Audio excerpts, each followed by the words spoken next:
for those who would like to leave the room or turn away from their screens. The animation will play for approximately 12 minutes. We will be dimming the lights in the boardroom so that people can see the animation better.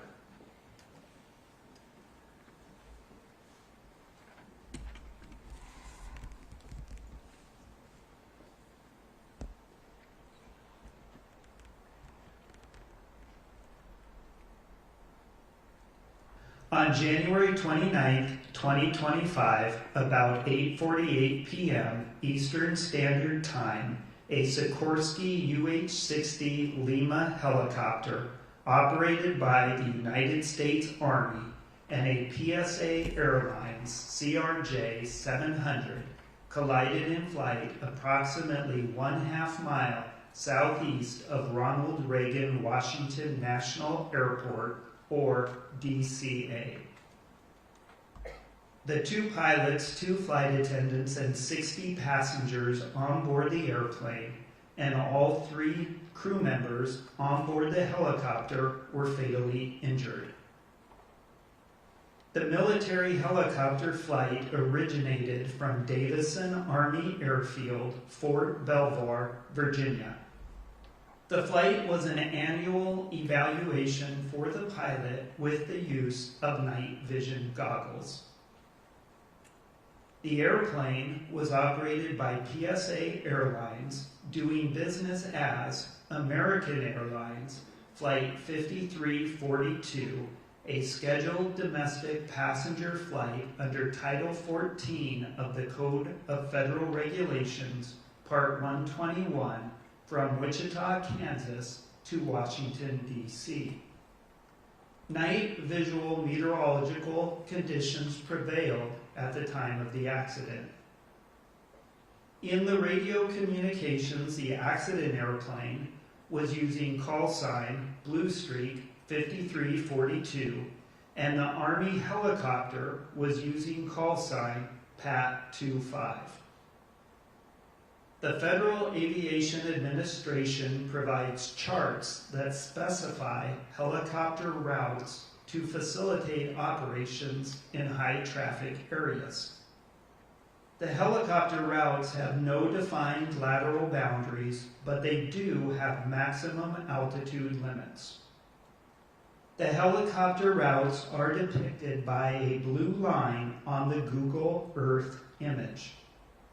Helicopter Route 1's western section begins in Cabin John, Maryland, and follows the Potomac River southeast to Washington, D.C., through the Tidal Basin and the Washington Channel to Haines Point, and then turns east along the Anacostia River. At the time of the accident, helicopter Route 4 intercepted Route 1 at Haines Point and continued south along the Potomac River's eastern shore past DCA and the Wilson Bridge. North of Chain Bridge, the maximum altitude is 1,300 feet. Between Chain Bridge and Key Bridge, the maximum altitude is 700 feet. Between Key Bridge and Memorial Bridge, the maximum altitude is 300 feet, and south of Memorial Bridge to the Wilson Bridge, the maximum altitude is 200 feet. At 8:33 p.m., 15 minutes before the collision, Pat 25 requested permission to travel from Cabin John along helicopter Route 1 to helicopter Route 4 to Davison Army Airfield. The DCA local controller approved the request.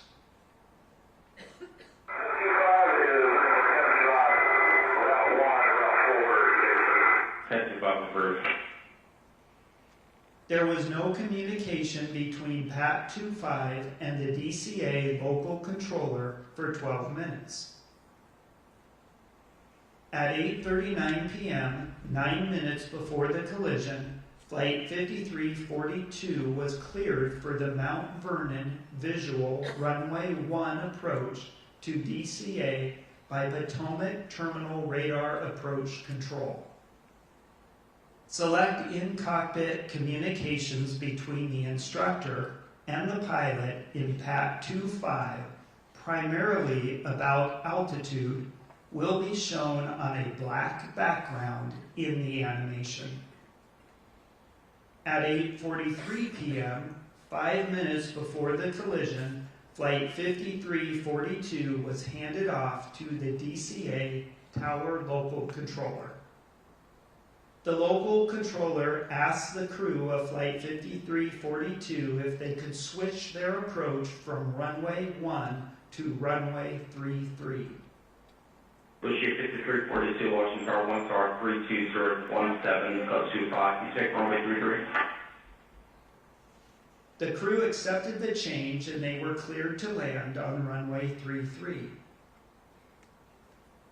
This magnified satellite photograph shows the locations of runway 1 and runway 33 at DCA. Yeah, we can do 33. Bushir 5342, I think most of our tank start runway 33, runway 33, please land. Take runway 33, runway 33. There was no further communication between the local controller and the crew of Flight 5342 before the collision.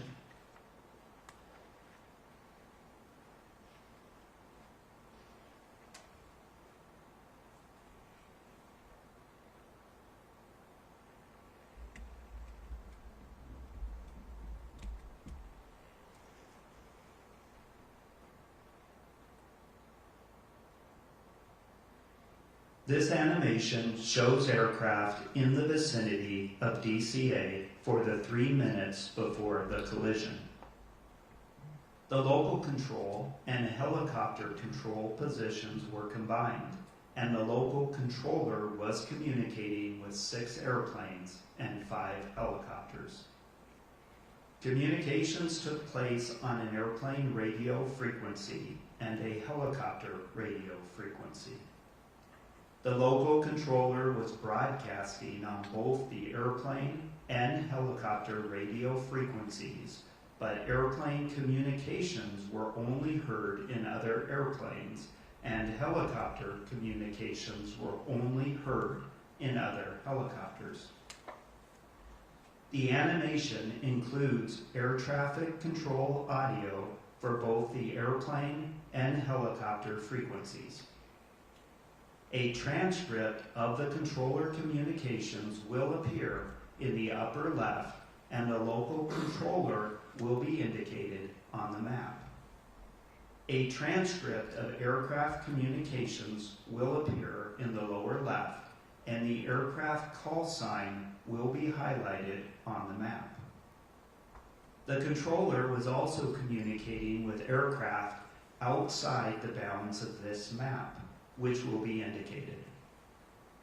The accident helicopter is shown in orange with the label PAT 2.5, and the accident airplane is shown in magenta with the label PSA 5342. Jet 78 1 star 32015, code 25, traffic 2 out, no delay, runway 1 for signal. Clear takeoff, runway 1, no delay, Jet 789. Flight Jet 1, rush for change for good night. Flight 25, rush. Washington, American 3130 with your runway 1. American, starting 130, Washington Tower 1 star 31014, code 25, runway 1 clear to land. Check for the park, make park rush arrival. Okay, go to land runway 1, start to 313.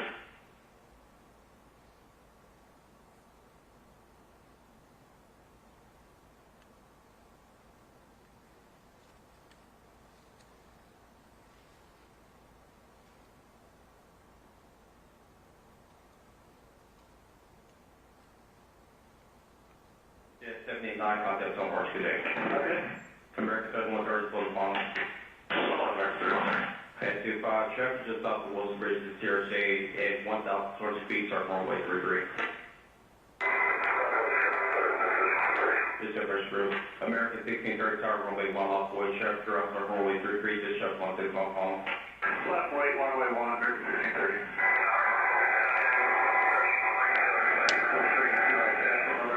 Most of stand by.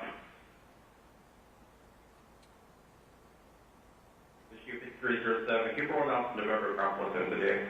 November, 307.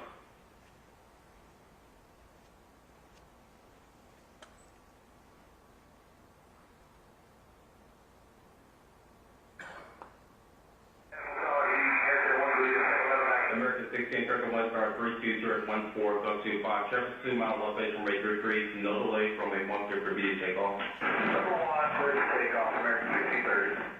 70 plus. Most of you said Rockford zone 6. Well, 7 bird.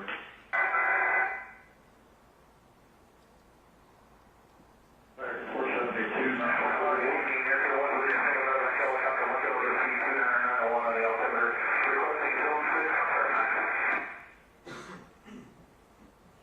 Medivac Air 1 Washington Charge, altimeter 2990. Approved Russell Class for Airspace for insured aircraft.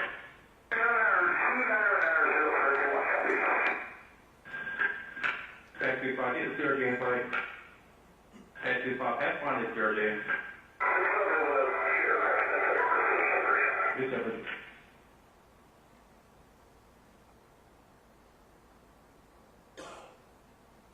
American 472, my pass, number 3. American 472, Washington Star 1 star 32017.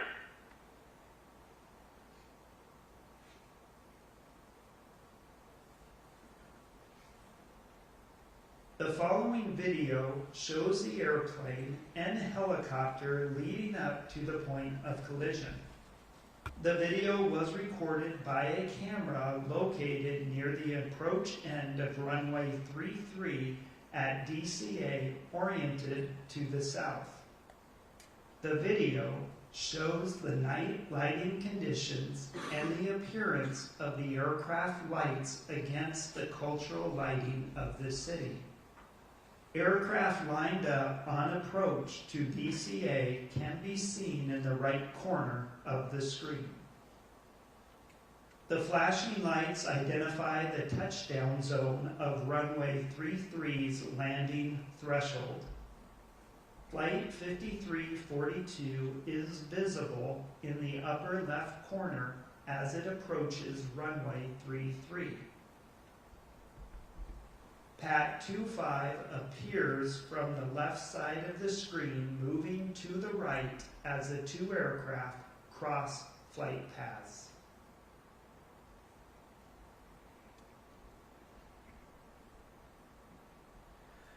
The animation is done playing.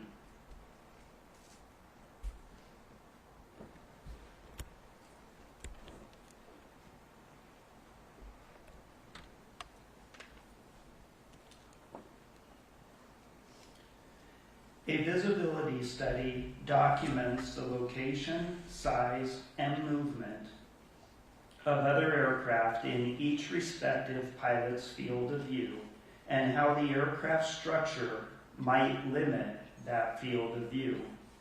Human performance investigators can determine how conspicuous each aircraft would be to the flight crew and how that impacts their see and avoid task.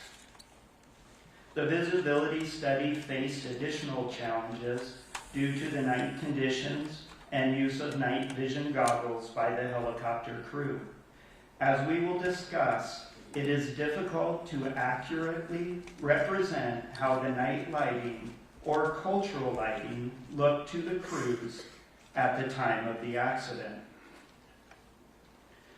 Investigators documented the cultural lighting around DCA in a series of night observation flights conducted on March 27th and 28th of 2025. We chose these observation dates to replicate the conditions on the night of the accident. Crews flew the accident flight paths individually using exemplar aircraft which were observed by human performance, operations, and air traffic control investigators. We recorded the view in both videos and photos from each aircraft, the air traffic control tower, and on the ground. This documentation was used to determine which available flight simulator program best represented the cultural lighting at the time of the accident and informed the human performance analysis. Shown is a video frame recorded from the cockpit of the CRJ night observation flight when turning onto final for runway 33. This captures a view of the cultural lighting in the DC area. However, no device records exactly how the human eye sees a scene. These types of images from various recording devices and the impressions of the human performance, operations, and air traffic control investigators from the night observation flights were used together to inform the analysis of the difficulty of the see and avoid task. The visibility study recreates the view from the cockpit and includes what the airplane structure would obscure. The photo on the left is of a CRJ 700 cockpit and labels the 4 cockpit windows: left window, left windshield, right windshield, and right window, and indicates the location of the captain, who was the pilot flying, and the first officer, who was the pilot monitoring. The image on the right shows the field of view of the captain looking forward through the left windshield. The light gray mask indicates how the structure of the airplane would have obscured some of the view. The night imagery is from Microsoft Flight Simulator 2024, and the simulated view shown is from 35 seconds before the collision. The location of PAT 25 is circled, but it is difficult to detect and identify against the cultural lighting of Washington, D.C. The left photo shows the helicopter cockpit and labels the left window, left windshield, center windshield, right windshield, and right window, and indicates the location of the pilot, who was the pilot flying, and the instructor pilot, who was the pilot monitoring. The image on the right shows a view of the instructor pilot in the right seat looking forward. In addition to the aircraft structure, the image on the right includes a mask of the night vision goggle view looking straight ahead. While the NVGs are binocular, the brain merges the image into a single circular view. In this image, the NVG view is shown as white phosphor, but the animation will show a green phosphor display. Both types of NVGs were available to the crew. This image is from 19 seconds before the collision, and the location of the CRJ is circled. While the location, size, and movement of each aircraft in a pilot's field of view is accurate, there are important limitations to the visibility study, including: first, the accuracy of the cultural lighting. You will see in the animation that some landmarks are unrealistically bright. Additionally, not all of the aircraft south of the Wilson Bridge were visible in the simulation. Secondly, the accuracy of the external lighting on each aircraft, which affects how visible it is against the cultural lighting. The CRJ 700 model for Microsoft Flight Simulator 2024 did not have functional external lighting, so a model of a Boeing 737 was used instead. The differences in the appearance of these airplanes at night is insignificant until just before the collision. Lastly, the accuracy of the night vision goggle view. The goggles are shown stationary, and the pilot's head does not move or scan. The imagery also does not include additional light sources that night vision goggles would show more brightly, such as stars. We will begin the second animation now, and will pause for those who would like to leave the room or turn away from their screens. The animation will play for approximately 8 minutes. We will be dimming the lights in the boardroom so that people can see the animation better.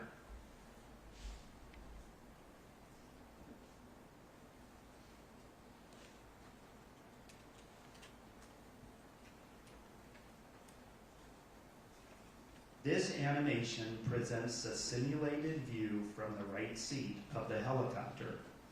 A dark gray structural mask generated from a three-dimensional laser scan of an exemplar aircraft is overlaid on the scene.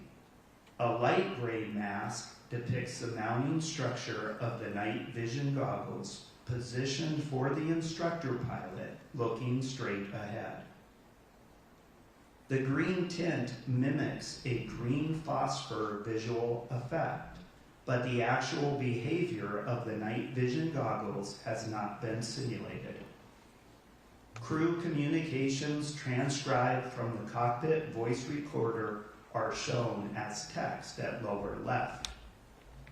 Audio recordings of air traffic control communications on the helicopter frequency are synchronized with the animation, with corresponding transcript text displayed in the center.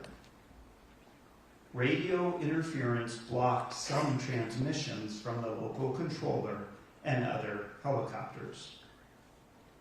Transmissions that were blocked are indicated by striking through words in the transcript.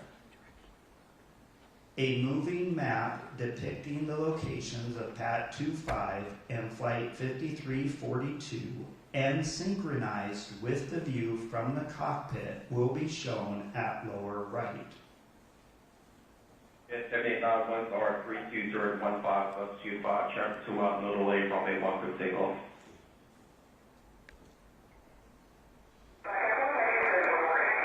Flight 1, rush for change for tonight. Pass 25 rush.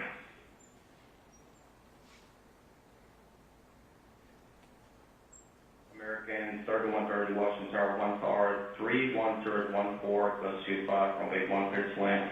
Check for the park, mid park rush arrival.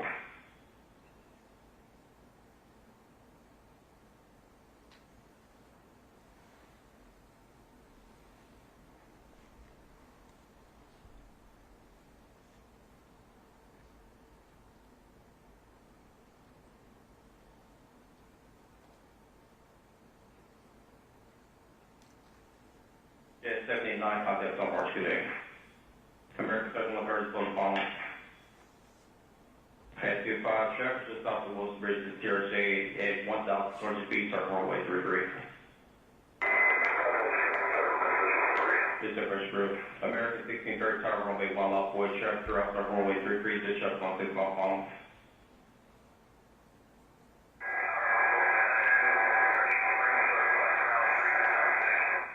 Mark 7 standby.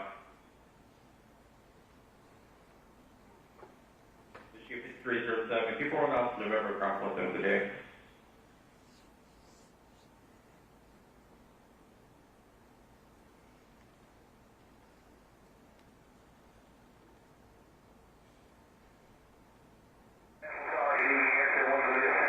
American 16, Circle 1 star 3214 plus 25. Traverse 2 mile elevation rate 33. No delay from a 1 for B to take off.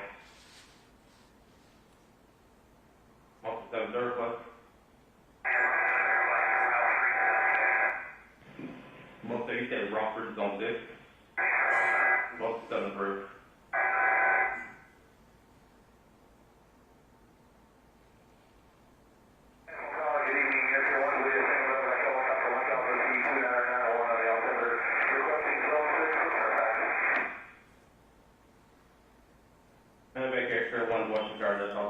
29090. Approved loss of class for Airspace for Interior Fairfax. 29090, Pass 25, get the CRJ in flight.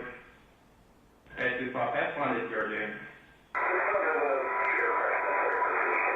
Good service.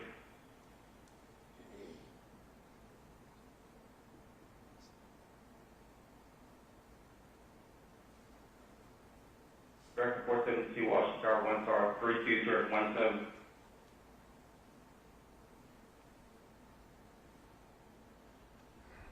This animation presents a simulated view from the right seat of the CRJ. A dark gray structural mask generated from a three-dimensional laser scan of an exemplar aircraft is overlaid on the scene. Crew communications transcribed from the cockpit voice recorder are shown as text at lower left.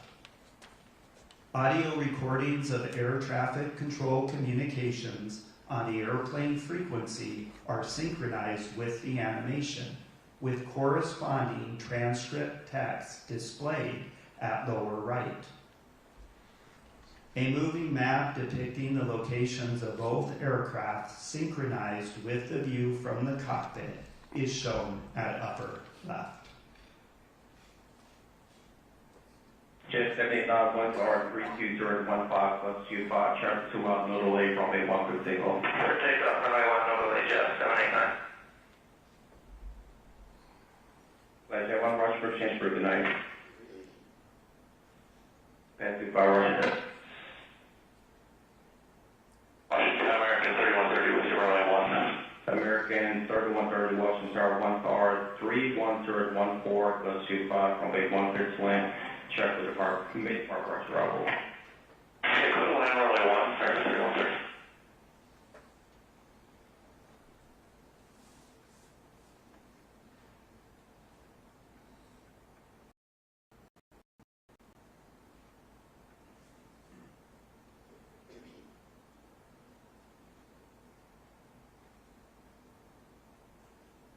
Jet 789, contact on March 2 day. Okay. American 7130, slow and follow.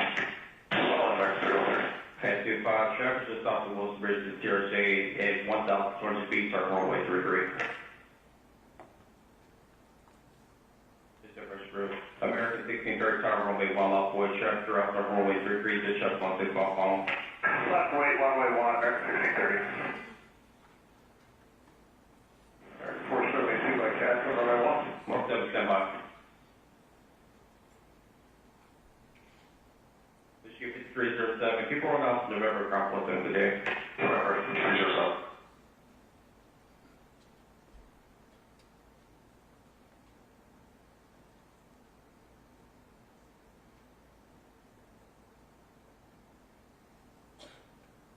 American 1631, star 32014 plus 25, traffic 2 mile elevation, rate 33, no delay, runway 1 clear for B to take off. Number 1, clear to take off, American 1630. 7 plus. Most you said Rockford is on 6. 7 through.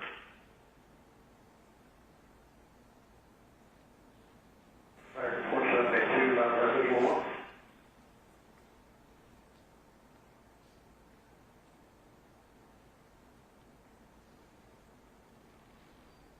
Medevac Air 1, Washington Tower, that's altimeter 29090. Approved loss of class for Airspace for Interior Fairfax.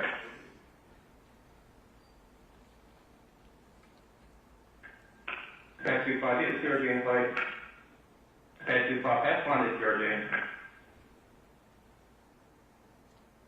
Good service.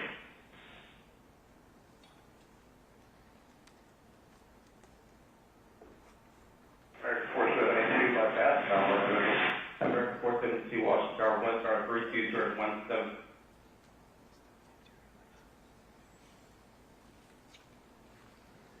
The animation is done playing.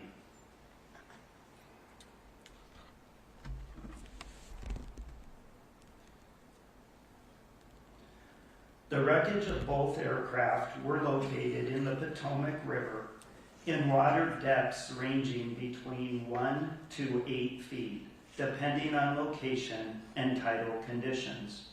About 90% of the structure of both aircraft were recovered. Examination of the recovered wreckage indicated that the helicopter's main rotor contacted the underside of the airplane's left wing, resulting in the outboard section of the wing separating in flight. Video evidence showed both aircraft rapidly descending and impacting the water after the collision. The NTSB's investigation's comprehensive review of the accident circumstances determined that the following did not contribute to the cause of the accident. The pilots of Flight 5342 were certificated and qualified in accordance with federal regulations. The pilots of Flight 5342 were medically qualified for duty, and available evidence does not indicate that they were impaired by effects of medical conditions or substances at the time of the accident. Review of the pilot's time since waking and sleep opportunities in the days before the accident indicated that the pilots had adequate rest opportunities. The pilot, instructor pilot, and crew chief on board PAT 25 were qualified and current in their positions as designated by the unit commander in accordance with Army regulations. The pilot, instructor pilot, and crew chief were medically qualified for duty, and available evidence does not indicate that they were impaired by effects of medical conditions or substances at the time of the accident. Review of the 3 crew members' time since waking and sleep opportunities in the days before the accident indicated that the crew had adequate rest opportunities. Both aircraft were properly certificated, equipped, and maintained. The operations supervisor and 4 controllers who were working in the DCA air traffic control tower cab at the time of the accident were certificated and current in accordance with federal regulations. The local controller, assistant local controller, and operations supervisor were medically qualified for duty, and available evidence does not indicate that they were impaired by effects of medical conditions at the time of the accident. Review of the local controller, assistant local controller, and operations supervisor's time since waking and sleep opportunities in the days before the accident indicated that the controllers had adequate rest opportunities. A review of observations recorded throughout the night of the accident revealed no evidence of any local atmospheric pressure anomalies that would have impacted barometric altimeter readings. The investigation explored multiple safety issues. The design of the Washington, D.C. area helicopter routes and operators' understanding of the route structure and limitations. Air traffic controller workload, position combining, and communications practices. The extensive use of pilot-applied visual separation and the inherent limitations of see and avoid. Deficiencies in FAA safety culture and post-accident drug and alcohol testing. The limitations of the traffic awareness and alerting systems on board both aircraft. And shortcomings in FAA and U.S. Army safety assurance and risk management processes, including lack of proactive data sharing and analysis to identify and mitigate mid-air collision risk. Early in the investigation, the NTSB found insufficient separation between helicopter traffic on Route 4 and aircraft landing on runway 33, and recognized an alternate route for helicopters was needed to prevent a mid-air collision. As a result, the NTSB issued 2 urgent safety recommendations on March 11, 2025. The first recommendation asked to prohibit operations on helicopter Route 4 between Haynes Point and the Wilson Bridge when runways 15 and 33 were being used at DCA.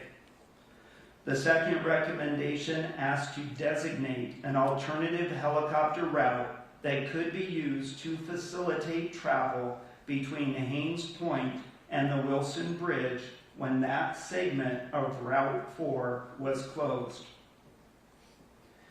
Immediately following the accident, the FAA implemented temporary airspace restrictions around DCA.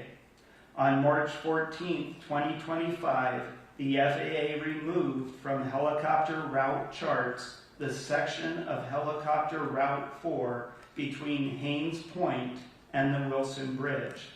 Additionally, the FAA prohibited use of DCA runways 1533 and 422 during specific limited helicopter operations in the vicinity of DCA. What we found about helicopter route design was that airplane pilots were unaware of the possible conflict between helicopter routes and approach and departure corridors at DCA. Pilots were not aware of these conflicts because the current aeronautical charts do not provide adequate information. This is not unique to DCA. Lastly, the FAA was unable to provide documentation of the required annual reviews for the Baltimore-Washington helicopter route chart. As a result, staff has proposed 5 recommendations to the FAA in this area. The following 3 slides list the names of the NTSB staff that supported the accident investigation.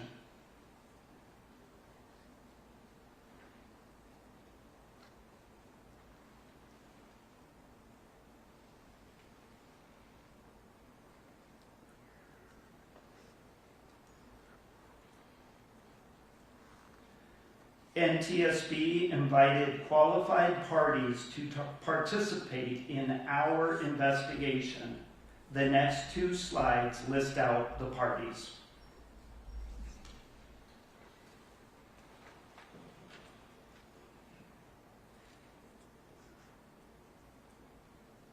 In accordance with the provisions of Annex 13 to the Convention on Civil Aviation, the Transportation Safety Board of Canada, representing the state of design and manufacture of the airplane, provided an accredited representative. Technical advisors from Transport Canada and MHIRJ Aviation participated in the investigation.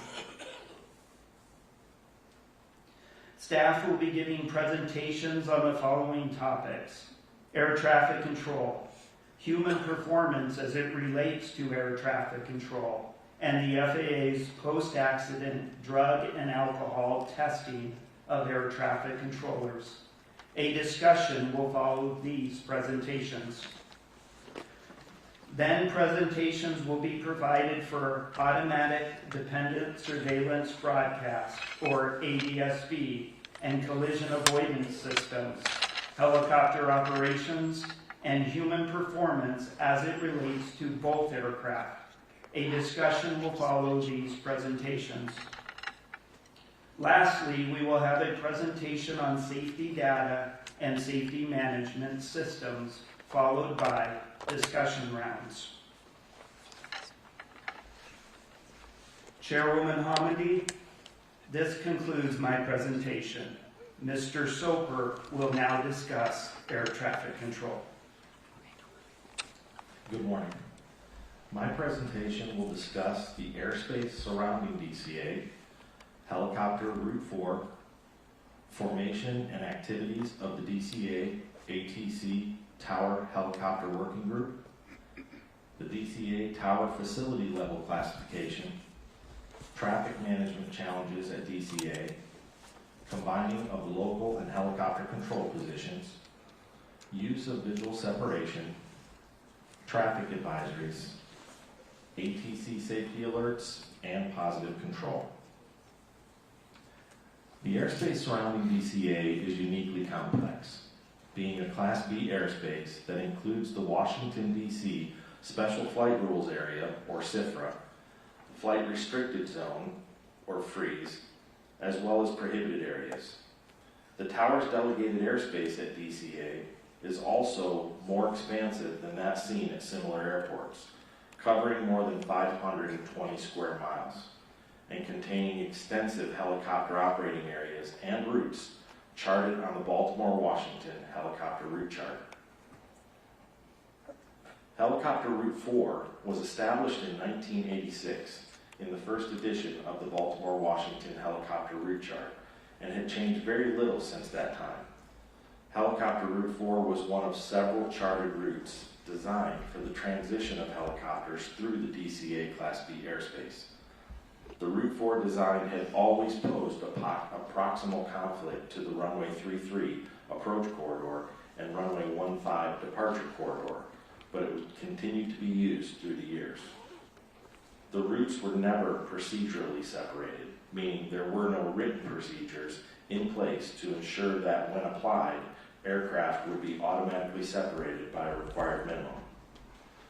While we learned from the FAA during the investigative hearing that these routes were never constructed to provide or ensure separation, we also learned that there was a lack of clear and consistent understanding and varied interpretations across user groups. The DCA ATC Tower Helicopter Working Group was formed as a direct result of a significant near-midair collision in 2013 between a helicopter and an airplane in the very same location of this accident. The working group was composed of ATC personnel from DCA Tower only, with local helicopter operators being invited as necessary to address identified safety concerns as they arose. The working group proposed several recommendations to the FAA, including one to remove or relocate Route 4 in order to deconflict with the runway 33 approach corridor and runway 15 departure corridor, as well as the addition of hotspots to aeronautical charting to bring awareness to pilots about the increased risk potential when operating in these areas of the proximity events. The FAA chose not to act on the working group's recommendation to remove or relocate Route 4. Additionally, the FAA rejected the working group's recommendation to add hotspots to helicopter route charts. In 2018, due to a change in the method in computing facility-level traffic counts, DCA Tower was downgraded from a Level 10 to a Level 9 facility. The FAA declined to provide detailed criteria or the metrics used to establish DCA's facility level, but information available suggested that total traffic count was the driving factor in determining facility levels in general. Staff feel that there was an inadequate consideration given to airspace, airport, and operations complexity in the downgrading of DCA's tower facility level, and negatively impacted facility health as they experienced an inability to retain or recruit the experience level needed in control staff. In addition, no consideration appeared to be given to the high cost of living in the DC area, with a 15% difference in pay between levels 9 and 10, the biggest salary gap between any two air traffic control facility levels.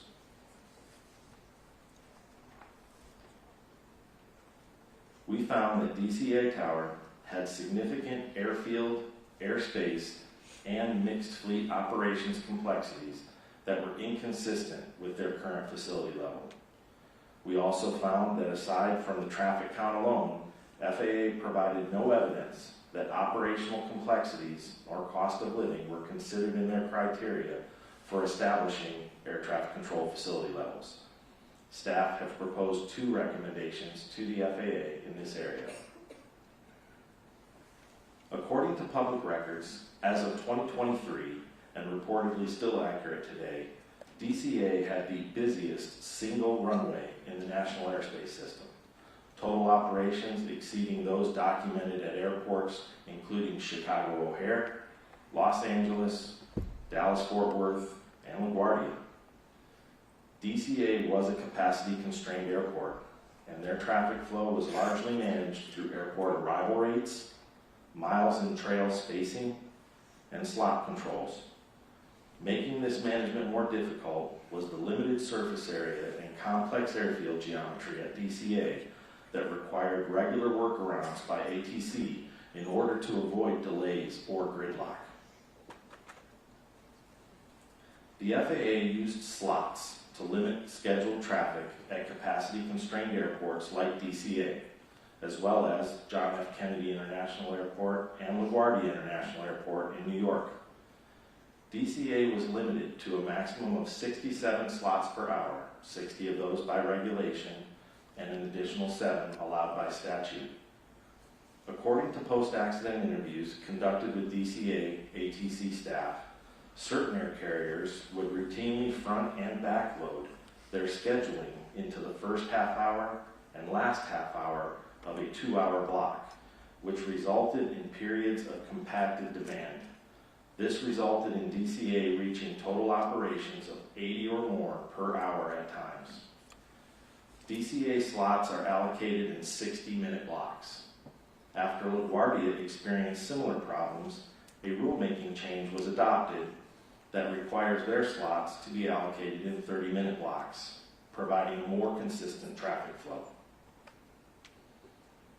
Time-based flow management, or TBFM, was a system whose core function was to provide the ability to schedule aircraft within a stream of traffic to reach a defined constraint point at specified times, creating a time-ordered sequence of traffic. Though reportedly equipment had been installed and the capability was there for several years, the FAA had not activated the system for DCA. Additionally, American Airlines testified at the investigative hearing that TBFM was used at several of their other hub airports and that it smoothed out the volume of traffic while also providing more accurate miles and trail. We found that DCA Tower routinely received less than the required miles and trail spacing from the Potomac TRACON, requiring controllers to build spacing to accommodate departures using various methods. A common mitigation strategy was to periodically offload arrivals to runway 33 as they were doing on the night of the accident. This involved requesting crews that were on approach to land on runway 1 to change their landing runway and circle to land on runway 33 instead. We found that DCA would benefit from established rulemaking similar to that used by LaGuardia, requiring allocation of traffic in 30-minute blocks rather than 60-minute blocks. We also found that time-based flow management would provide DCA Tower with a consistent flow of traffic, more accurate spacing, and greater predictability. We recently learned that phase 1 of this went operational in October of 2025, with full implementation planned to be completed by March 2026. Staff have proposed 3 recommendations to the FAA in this area. Combining of the control positions is commonplace in air traffic control, and in facilities like DCA Tower, detailed policy guidance is required to reduce the risk by preventing the combining of positions under the wrong circumstances. The policy at DCA regarding staffing of the helicopter control position had changed several times over the years, becoming less restrictive each time. During prescribed hours, the policy went from helicopter control must be open in 2016 and only authorized to be combined with air traffic manager or support manager approval, to 2023 becoming helicopter control must normally be decombined, meaning staffed separately. Then in 2024, it became helicopter control should normally be decombined, and it authorized the positions to be combined at the supervisor or controller in charge level's discretion.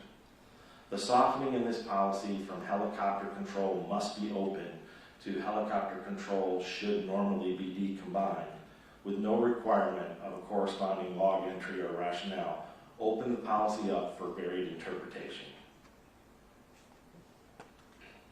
On the day of the accident, the helicopter position had been open or staffed separately for less than 1.5 hours the entire day, and had been combined with local control for more than 5 hours leading up to the time of the accident.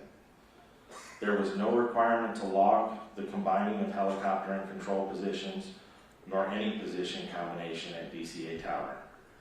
Staff have proposed one recommendation to the FAA in this area. We will now show an animation and will pause for those who would like to leave the room or turn away from their screens. The animation will play for approximately 3 minutes. We will be dimming the lights in the boardroom so that people can see the animation better.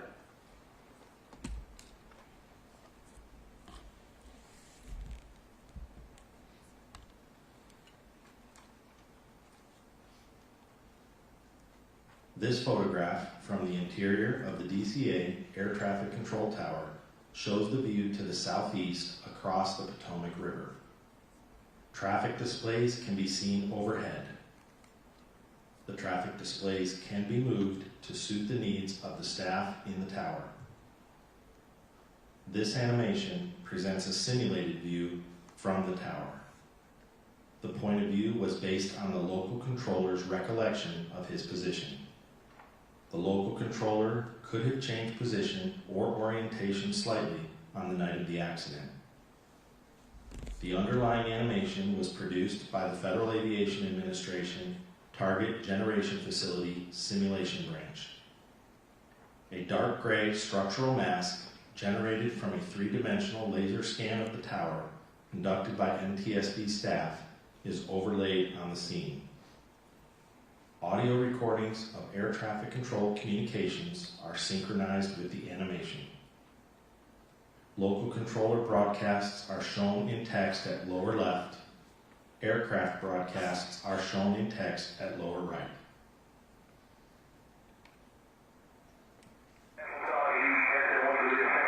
American 16, Circle 1 Star 32, Circle 14, Bus 25, Traffic 2 miles elevation, rate 33, no delay from a monster for via takeoff. Number 1, clear to takeoff, American 1630.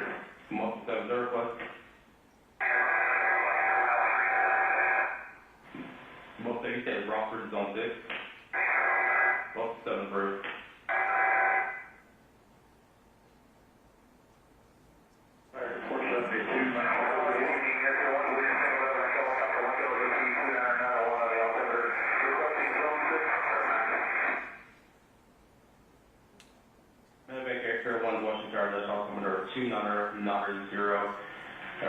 Approved Russell Class Robert Airspace for Airspace Fairfax.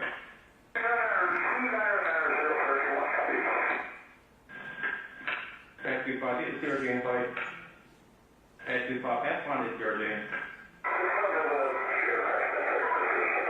Yes, sir.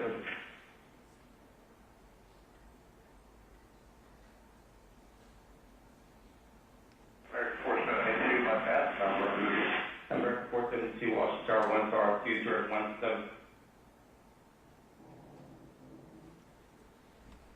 The animation has completed playing.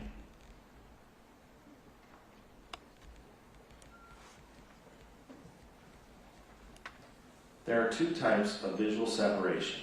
Tower applied, where the tower controller sees the involved aircraft and issues positive control instructions to effect separation. And pilot applied, where the pilot of one aircraft sees and maintains visual contact with the other aircraft and provides their own separation by maneuvering as necessary to avoid it. Visual separation was heavily relied upon and was the primary means of separating helicopter and fixed-wing traffic in the DCA area when weather conditions permitted. To not increase controller workload, traffic congestion, and traffic complexity, controllers were motivated to and routinely authorized visual separation for helicopters transiting the DCA airspace, and helicopter crews were encouraged to request visual separation as early as possible. According to facility records, DCA Tower had a documented history of controllers lacking in the understanding of basic fundamentals in pilot-applied visual separation, as well as a history of the misapplication of pilot-applied visual separation. The local controller's initial traffic advisory provided to PAT 25, reference PSA Flight 5342, was technically compliant, but no follow-on or updated traffic advisories were provided. There was no corresponding traffic advisory provided to PSA Flight 5342 at any time. The conflict alert first activated between PAT 25 and Flight 5342 26 seconds before the collision, while they were still about 1.6 miles apart and on converging courses. Considering the proximity of both aircraft and their continually converging courses, according to the radar replay of the event, targets were such that merging target procedures should have been provided, which would have included traffic advisories to both aircraft. The local controller stated they were concerned about both the close proximity of PAT 25 to PSA Flight 5342 and their converging courses.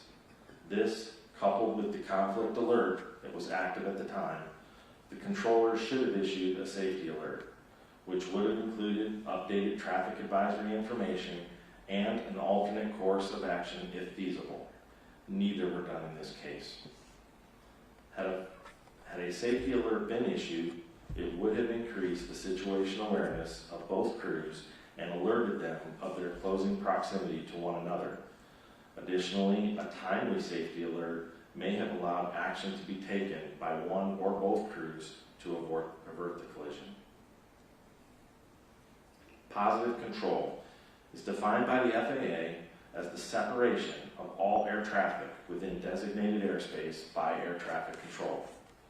And other FAA guidance included elements of positive control as taking command of control situations and not acting in a hesitant or unsure manner, and that a controller exercising positive control observes present and considers forecasted traffic to predict task overload and takes appropriate action to prevent or lessen the situation. Positive control was not exercised at all times on the night of the accident. Had the local controller exercised appropriate positive control with timely safety alert on the evening of the accident, one or both flight crews may have been able to take action in time to divert the collision. Thank you. Dr. Wilson will now continue with her presentation. Good morning. I will discuss DCA air traffic control tower use of visual separation on the night of the accident, the concept of situational awareness, combining the local control and helicopter control positions, recognition of impending collision and expectation-driven process, the conflict alert system, radio communications when the local control and helicopter control positions are combined, time on position limitations, threat and air management, and risk management. Given the proximity of helicopter routes and zones to the approach and departure corridors for fixed-wing traffic, applying pilot-applied visual separation reduced controller workload and airspace congestion and complexity. As such, DCA ATC tower controllers were motivated to provide a traffic advisory and authorize visual separation for helicopters transiting DC airspace as early as possible. The local controller's expectation that PAT 25 crew had Flight 5342 in sight was not necessarily valid. As a result, there was potential for the local controller to overestimate the level of traffic awareness the PAT 25 crew had and to underestimate the level of information and assistance they might subsequently require to ensure collision avoidance. Situation awareness forms a basis for decision making. Situation awareness is not only what the controller is perceiving in the current air traffic situation, but how they interpret that information and use it to project the future state of traffic moving in their airspace. Controllers must maintain awareness of each aircraft they are managing to include, for example, location, altitude, and airspeed, and anticipate where the aircraft will be in the seconds and minutes to follow. A controller's ability to maintain situation awareness is impacted by task and environmental factors, such as their workload and divided attention, and individual factors such as training and experience. As cognitive capacity is reduced, for example with increasing workload due to increasing traffic complexity, traffic volume, and/or frequent radio communications, a controller's ability to maintain situation awareness is reduced. Because the local control and helicopter control positions were combined, the local controller was responsible for coordinating arrivals and departures, as well as VFR helicopter traffic transiting DCA airspace. In a post-accident interview, the local controller stated that he felt a little overwhelmed about 10 to 15 minutes before the accident when the traffic volume increased to 10 aircraft, consisting of 5 airplanes and 5 helicopters. But he felt the volume was manageable when 1 or 2 helicopters left the airspace. About 90 seconds before the collision, the traffic volume increased to a maximum of 12 aircraft, consisting of 7 airplanes and 5 helicopters. Radio communication showed that the local controller was shifting his focus between airborne, ground, and transiting aircraft. Keeping the local control and helicopter control positions combined on the night of the accident increased the local controller's workload and reduced his situation awareness. Controllers routinely monitor the current state of an aircraft and predict its future location in relation to other aircraft. Conflicts that develop slowly, particularly at night, are inherently difficult for people to recognize due to reduced visual cues. Gradual change can reduce situation awareness and delay recognition. The local controller expected that PAT 25 would remain clear of Flight 5342 because the PAT 25 instructor pilot stated that he had the airplane in sight and would maintain visual separation. The frequent use of pilot-applied visual separation reinforces the expectation that the pilot of one aircraft will maintain separation from another aircraft. Because it is repeatedly worked as expected, it can be more difficult for a controller to notice deviations, especially when workload is high, like on the night of the accident. The conflict alert system acts as a safety net designed to draw a controller's attention to a potential conflict, using an oral alert, a flashing red CA on the Certified Tower Radar Display, or CTRD, and a conflict list on the CTRD indicating in red the aircraft involved. The image on the right depicts the red conflict alert that appeared for the accident aircraft. Conflict alerts are presented the same regardless of the severity of the conflict. Conflict alert activation is common at DCA ATC Tower. NTSB staff are concerned that frequent nuisance alerts may desensitize controllers to the alerts and lead to slower reaction time. Providing controllers with additional salient cues regarding the severity of a potential conflict would reduce controller cognitive load and likely improve response time. Staff have proposed 2 recommendations to the FAA in this area. The DCA ATC Tower utilized a discrete frequency for communicating with helicopters to avoid interference and frequency congestion, even when the local control and helicopter control positions were combined. Separate frequencies also made the process of decombining the helicopter and local control positions easier. When the local control and helicopter control positions were combined, airplane and helicopter pilots could hear all transmissions made by the controller. However, transmissions made by helicopters were not audible to airplanes, and transmissions made from airplanes were not audible to helicopters. This alleviated frequency congestion. However, pilots reported that hearing all transmissions would improve their situational awareness. Staff have proposed one recommendation to the FAA in this area. The operations supervisor had been working on a control position for over 4 hours at the time of the accident and had been working on the operations supervisor position specifically for the 2 hours before the accident.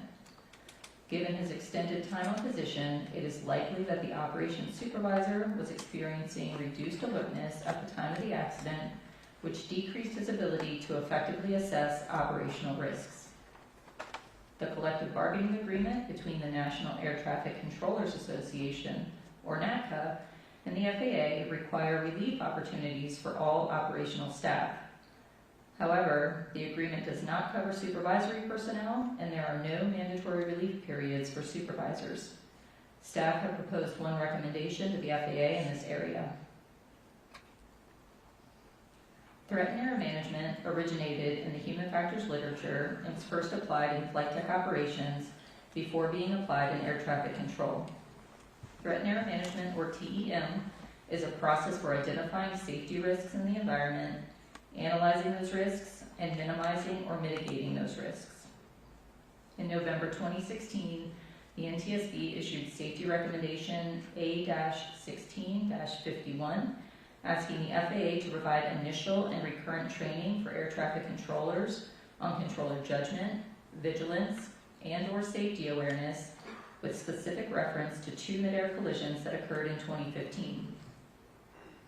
In July 2017, the FAA responded that instruction on threat and error management was being delivered to controllers as part of 2017 instructor-led recurrent training and would be required training for future controllers. A review of training records for controllers involved in the accident did not indicate that they received TEM training in 2017, nor were controllers familiar with the term threat and error management during post-accident interviews.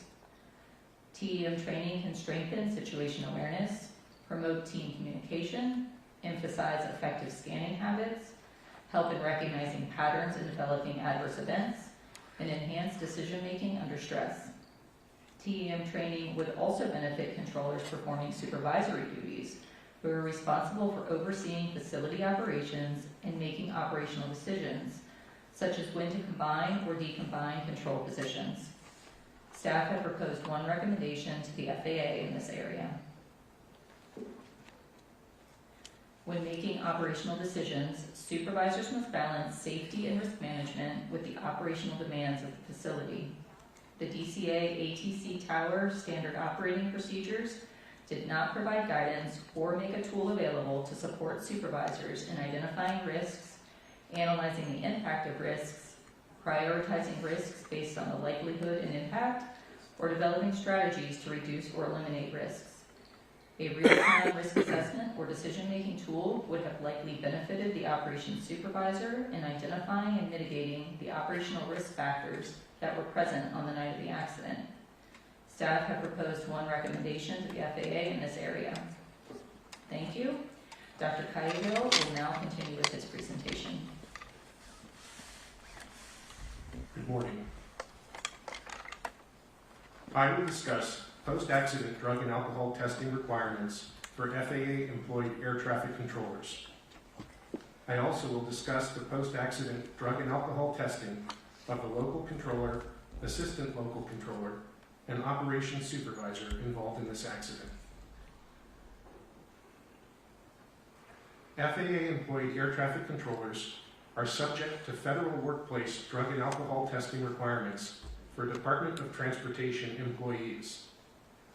These requirements are established by DOT order and are distinct from the drug and alcohol testing regulations that apply to DOT-regulated employers, such as airlines.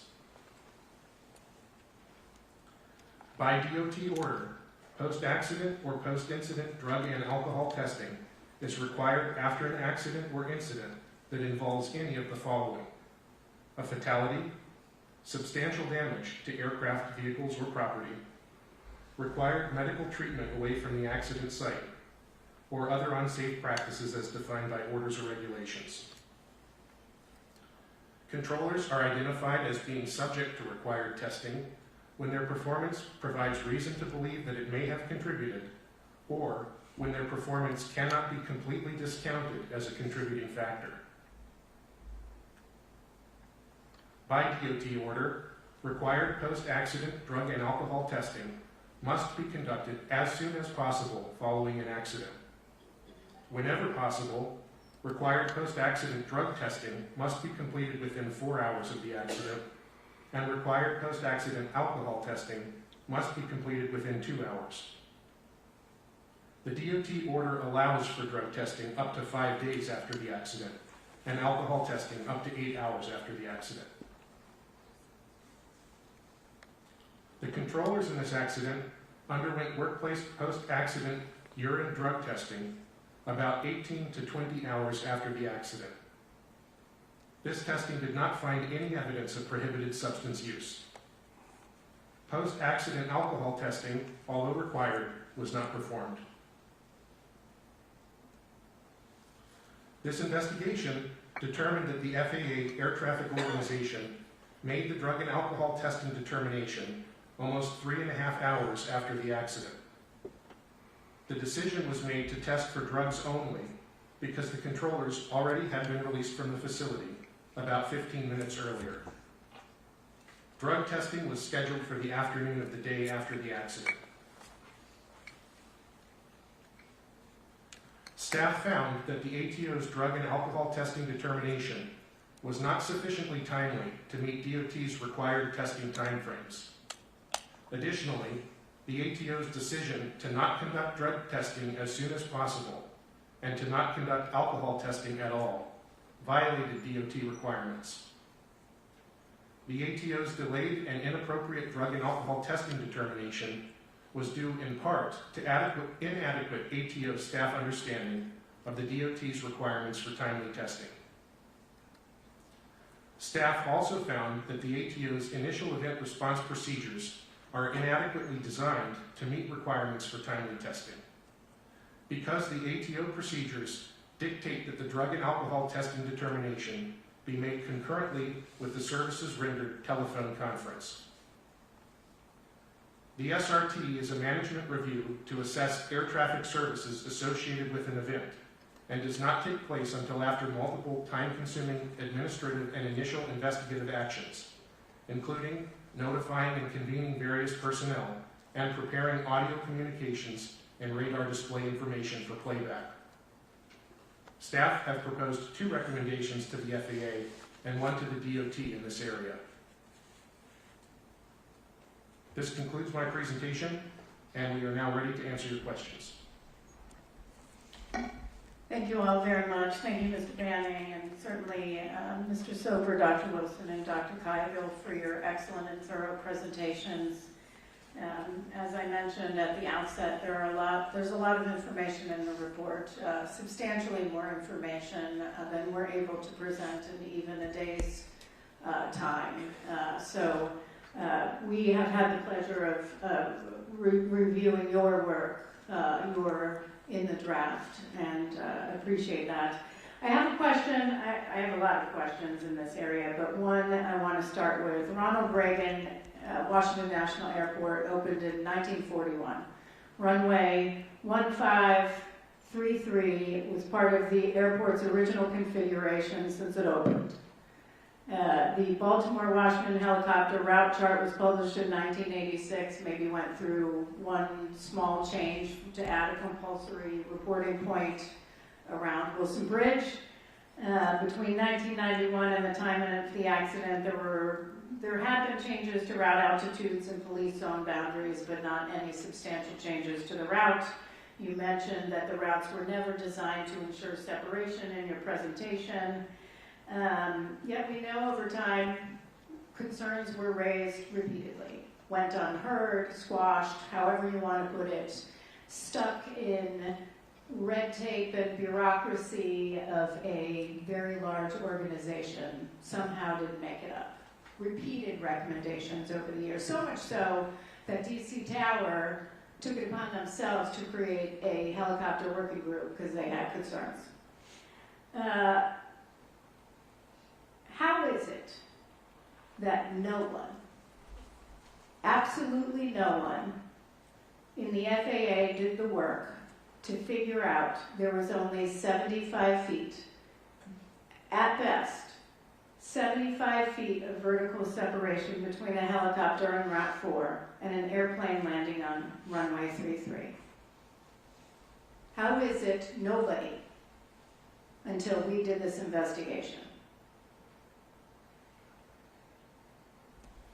That's a great question, and we've asked the same question amongst staff, and that's precisely why we have recommended the assessment of these helicopter routes, not just what was there at the time, but everything that exists today for this airport. They've conducted others, but we're focused on this one right here, so we have recommended that in our recommendations. Yeah, in fact, in our findings of our urgent recommendation report, we stated existing separation distances between helicopter traffic operating on Route 4 and aircraft landing on runway 33 are insufficient and pose an intolerable risk to aviation safety by increasing the chances of a mid-air collision. I'm going to ask Mr. Banning and Mr. LeBaron, your pilots, is there anywhere in our airspace that 75 feet of vertical separation is acceptable?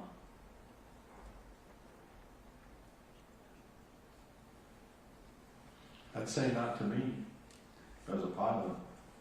Yeah, not that I'm aware of. Absolutely not. Absolutely not. But it wasn't until Ms. Moeller and others mapped it out, thank you for your work, that we figured it out. Years of nobody listening. Opportunities too. So I'm going to ask, FAA order states that terminal operations service area directors are responsible for conducting annual reviews of existing helicopter route charts to determine their accuracy and continued utility. Do we have any evidence that these annual reviews were conducted? No, we do not. We asked for that information, and they were unable to provide that, nor identify the individual that you just named. Right. Since then, it has been changed to the air traffic manager responsible for those, but at the time of this event, it was that individual that you named, and we have no evidence of any of it. Do we even know who the terminal, so we have no idea who the terminal operations service area director is for the Baltimore-Washington helicopter route chart? That was the requirement, and the person responsible for conducting these annual reviews at that time. That's correct. We do not know, and as of 2 days ago, the FAA responded in the same manner. They did not either. The FAA had no idea who a terminal, terminal operations service area director was. Who was responsible for conducting annual reviews, ensuring the safety of helicopters transiting the airspace around DCA. No idea who that was. Yeah. So we invited an individual to our hearing from the mapping office to our investigative hearing to discuss the route, to discuss annual reviews, and discuss any sort of proposal. Turns out, we learned after the hearing, she wasn't the right person to invite. We should have invited this terminal operations service area director that nobody at FAA could figure out who that was. Was FAA a party to this hearing? Yes, they were. What is required of parties to the hearing when we come to a hearing? For example, are they part of the planning of the hearing, and would they go through the witnesses and list of witnesses with us and possibly be required to identify when we have the wrong witness? Absolutely. Their responsibility is to advise us on the correct witness for the correct subject area. Did FAA raise this with us at all, that this was not the right person to question at the time? They did not. They actually provided this person to us. They provided this person to us that could not answer any of our questions at the hearing regarding annual reviews, probably because they had no idea who a Terminal Operations Service Area Director was. Thank you. That runs out of my 5 minutes, so turning to member, I am so sorry, Mike Graham. It's been a long few weeks, hasn't it? I'd like to direct these questions to Mr. Soper, and I'm going to ask you some questions about the primary duties and responsibilities for the different control positions in the control tower as they relate to the DCA ATC tower information outlined in their SOP.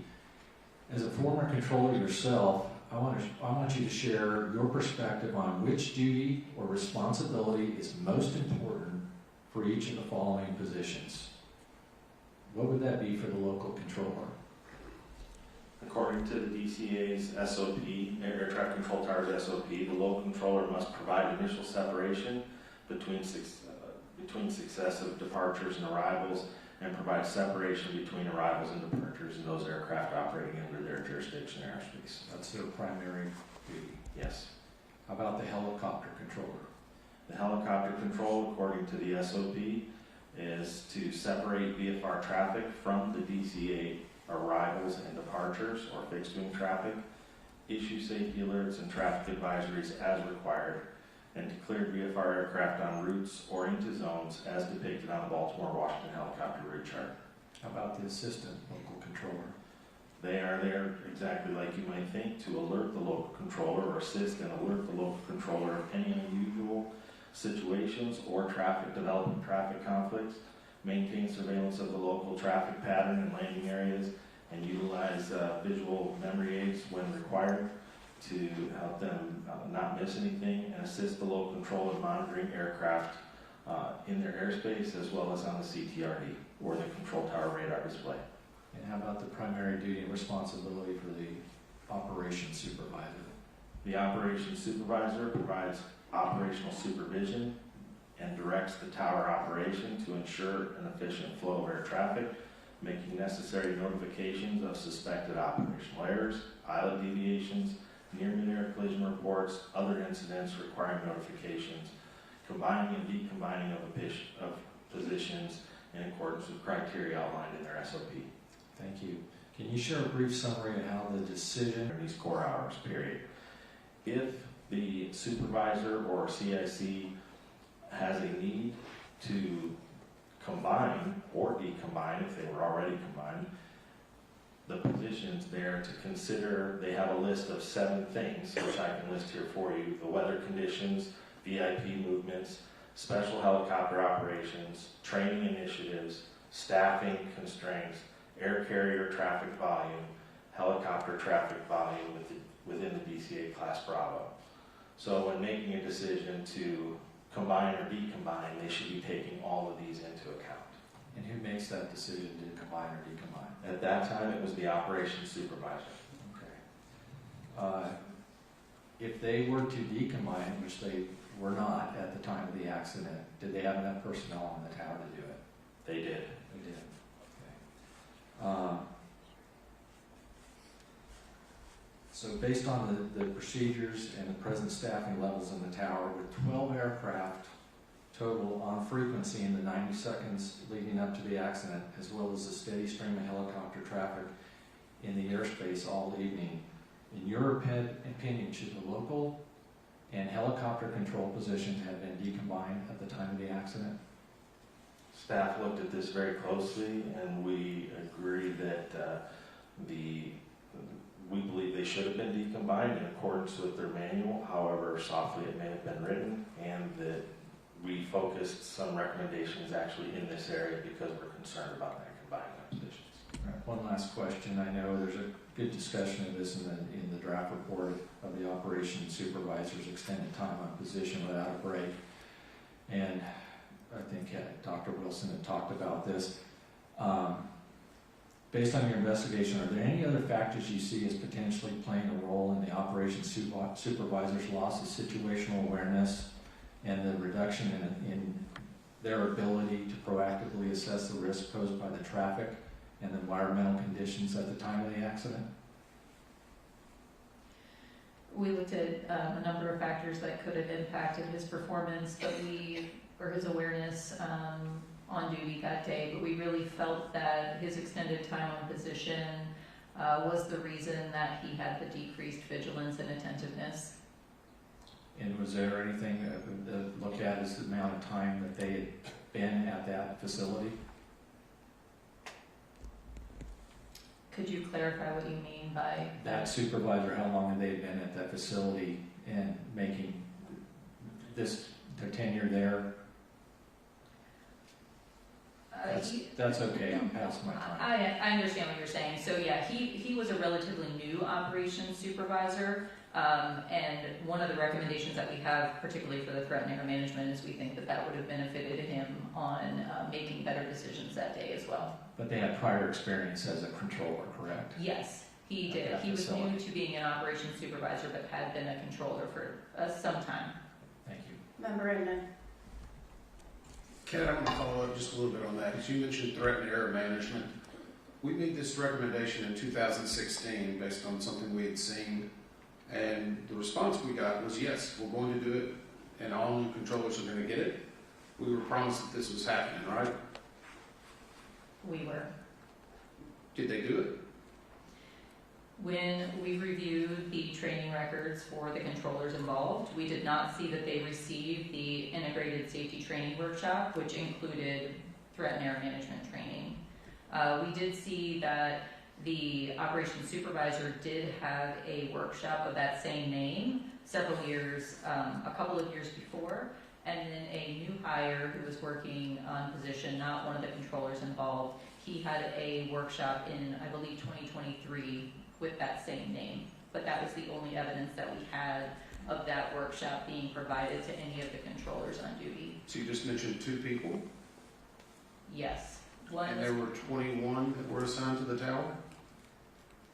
we only looked at the training records for the controllers that were involved the night of the accident. Okay.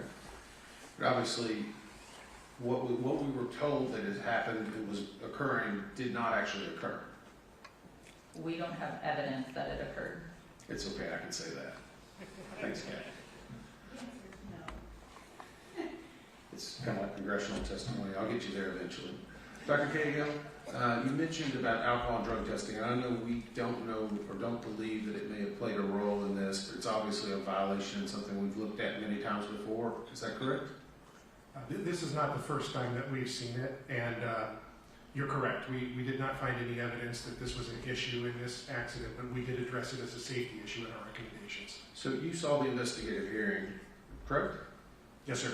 And Nick Fuller testified at that point that they were aware of their shortcomings and they were going to make modifications and changes. Is that right? That's correct. Mr. Fuller testified that the FAA was working to revise the FAA's order for initial event response procedures, which are the orders that tie the drug and alcohol determination to the services rendered telephone conference. And do we know if they've done that yet? As of this date, they have not published that as a revised procedure, no, sir. Exactly. But the answer to the question is no, because I was in Louisville, Kentucky when 15 people died and they didn't test then either. So they're not learning a lesson, obviously, nor what they're telling us seems to be factual all the time. It's okay, it's a rhetorical question. I want to go back to this, Mr. Soper. I asked or questioned this about putting this into the report, and I understand the staff's reservation because it's considered slang. But can you tell us what squeeze play is? It was mentioned in several of controller interviews and it was discussed somewhat in the reports. Yes, so there is no definition, formal or informal, for squeeze play. It is sort of a slang term, but controllers understand it for those times when you are taking action to get a departure out in between arrivals that might be a tight space, or to fit one into an arrival sequence, maybe in a radar situation where they're having to expedite everything and everything has to kind of work just right for it. So I think you're describing this type of scenario that happened with 5342, is that correct? 5342, somewhat, yeah, it's similar to a squeeze play, yes. So I'm kind of curious, the controller had asked them to circle so they could offload a departure. We look back at American 1630, was the last aircraft to be cleared for takeoff prior to the accident, and it departed 12 minutes early. They have safely arrived 25 minutes early. I guess, do the controllers know when they're prioritizing an aircraft so it can leave early, or should they even be aware whenever they're trying to attempt this, or are they trying to just, I know we've heard some testimony in regard to the geography at DCA, but should they be aware of that? So they would generally not necessarily be aware if they were early. They would be aware if they had been assigned a departure time based on traffic initiatives or something where they actually get an assigned time. So in those cases, they would know they have to get this aircraft out in a particular window. As far as if the aircraft had taxied maybe a little bit early, they might see the fact that he was scheduled for departure at 2020 and he was ready for departure at 2015 or something. They might see that, but it wouldn't necessarily alarm them, or change something. Okay, I'll wait for the next round. Thank you. At the time the helicopter and local control positions were combined, are the communications for air traffic control all on speaker? For local control, yes, they are. At this tower, they keep local control communications on speaker all the time. So the operations supervisor could hear what was being stated? He should have been able to. Okay. Potomac, my understanding is that at some point the operations supervisor received a phone call from Potomac Tracon requesting a reduction in miles and trail, correct? That is correct. And essentially what that means is to reduce spacing to allow for more arrivals. Correct. What does that do for the controllers? When you start decreasing below that miles and trail that was requested or that was in for the restriction, it makes it much more difficult to get departures out in between those arrivals. And when they accept that, is there any sort of criteria or look, or did the operations supervisor say to the local controller, hey, is this okay? How do you feel about this? Or it was just approved? We have no evidence that he asked anybody, and according to the recording, it was relatively quick. When he asked, he responded immediately that it was approved. That it was approved. So they would reduce spacing and get more arrivals then, increasing workload for the controllers. What was the assistant local controller doing at this time?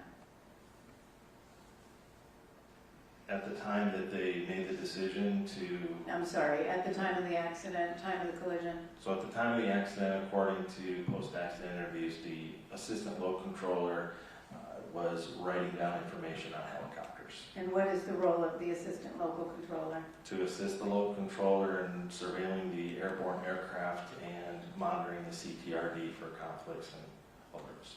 Monitoring and helping alert? Correct. Okay, thank you.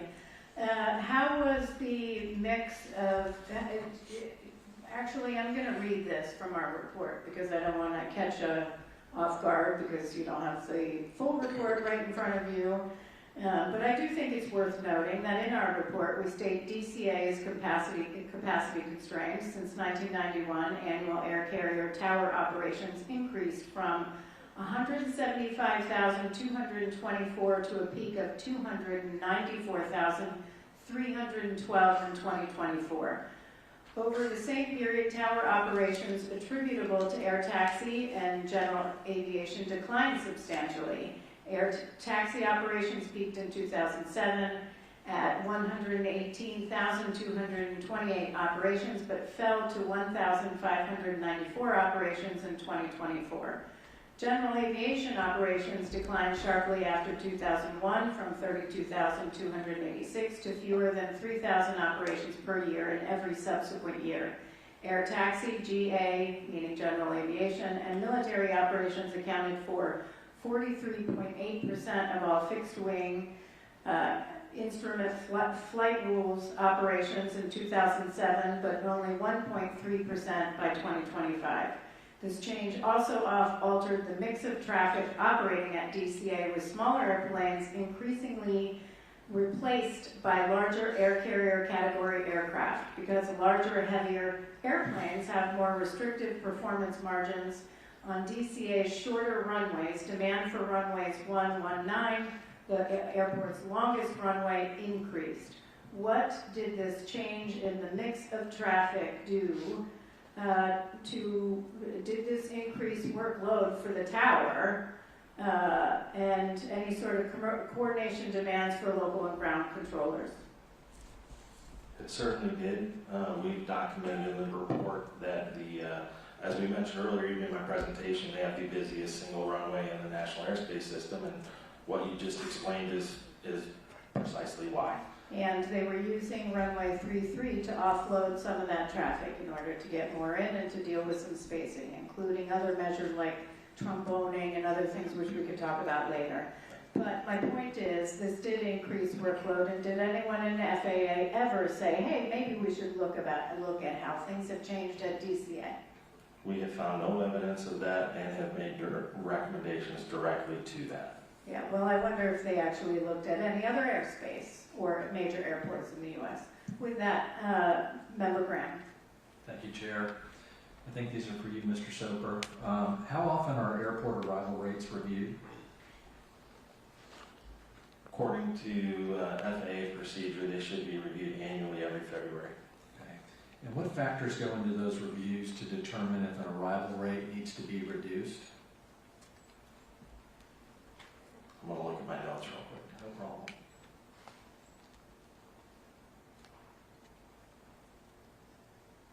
So there is a list, and that's why I knew I wanted to look at my notes. I had this list handy because I thought this may come up. So they look at a list of things that they have listed: intersecting arrival, departure runways, distance between arrival runways, dual purpose runways for when they share arrivals and departures to the same runway, land and hold shortness utilization, availability of high-speed taxiways, airspace limitations and constraints, procedural limitations for missed approach protection, noise abatement, etc., taxiway layouts, and meteorological conditions all should be considered.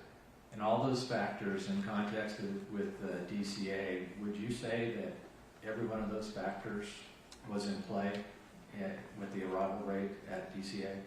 I think our staff concluded that it does not appear that, and we have focused recommendation for that very thing. Okay, We great. think it needs to be reviewed. Can I ask for Table 18 to be pulled up? And as I do that, I know it's going to take a few minutes. I got a couple other questions before that. What was DCA's arrival rate at the time of the accident in VFR conditions? 36 at the time of the accident. Okay. Did the FAA lower DCA's arrival rate in the years leading up to this accident? There had been temporary lowerings of their arrival rate, but nothing's permanent. Were there requests made to the FAA to lower the arrival rate DCA prior to this accident? Yes. Can you explain in detail the request that was made to the FAA to lower the arrival rate, and when that was made, and who made it, and why did they make it? Yes, in May of 2023, actually, as we heard in our investigative hearing, and we spoke to this individual as well as part of our post-accident investigations, the air traffic manager from Potomac Tracon submitted a request to lower the arrival rate, specifically due to the fleet mix change that had occurred over the years, and the fact that it didn't appear the arrival rate had been reviewed in quite some time, as well as the challenges they were having with miles and trail and being able to provide adequate miles and trail, and the limited constraints they have on the surface area there. It was getting difficult to be able to keep up. So they submitted a request to lower the arrival rate at that time. And how did the FAA respond? We were unable to locate the final, but ultimately they did nothing in response to that. What's the arrival rate today after the accident? It is 30 today. Okay, so they lowered it now, but they didn't in 2023 after the request. Correct, and it has fluctuated since the accident. You got table 18, please put that up there. You can see there. This is the percentage of flight offloaded per year to runway 33 when landing in the northbound configuration. Is that correct? I'm not sure. It's not that they necessarily the numbers that were offloaded, but it is the percent of usage of runway 33 in total operations. You see it's used a little less now. Can you explain why? Absolutely. I mean, that's the fleet mix that we keep talking about. Different type of aircraft. Less aircraft can take that runway because of its shorter distance. Okay. I know you had a, are there any other ways that a controller can offload going to runway 1 other than runway 33? Sure, there are mitigations that a controller can apply, whether it's speed adjustments, some sequencing. They can even give turns. I know the chair mentioned tromboning, which is something that occurs out in the radar airspace, but turns and speed adjustments can, but they're not as effective. So they use 3.3 most often because it works very well. Okay. And I know you had a very good presentation on the slot program and the front end loading and back end loading and all that. My final question for this round here is, if we put this all together, what impact does a higher arrival rate than an airport can sustain, less alternatives to offload traffic due to larger aircraft and compressed airline scheduling have on air traffic controllers? It increases all of their workload and increases risk. And it also makes them have to do squeeze plays and make it work? A lot of mitigation activities. Okay. Thank you. Member Evans? So in that regard, we heard some testimony earlier that the local controllers stated they were a little overwhelmed about 15 minutes before the actual crash. Then we also heard that 90 seconds before the volume had actually increased. How does a controller get out of that situation? The controller could have asked to have the positions decombined. And I guess from a practical point of view, you've got people that are in the tower working at that moment, and then you've got people that are in a break room that are several floors below. Is that correct?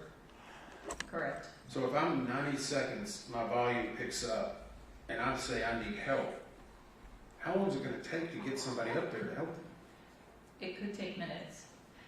But he could also rely on the assistant local control and also the operations supervisor to act as extra set of eyes and to assist in any way that they could in terms of monitoring traffic until somebody could get up there for relief. But the assistant local controller was already supposed to be the other set of eyes, right? She was an extra set of eyes, yes. Had she known that the controller was overloaded and needed help, she also could have potentially stopped writing down helicopter information and also started monitoring traffic for him if he felt that there was an area that she needed to focus on. And in this case, the role of that supervisor is to be monitoring all of this. Is that correct? Yes. So what role did they have in monitoring this? They were on station for 4 hours, and I know we kind of talked about that, but in this case, the supervisor should be the one who starts to realize it before anyone else, right? Yes.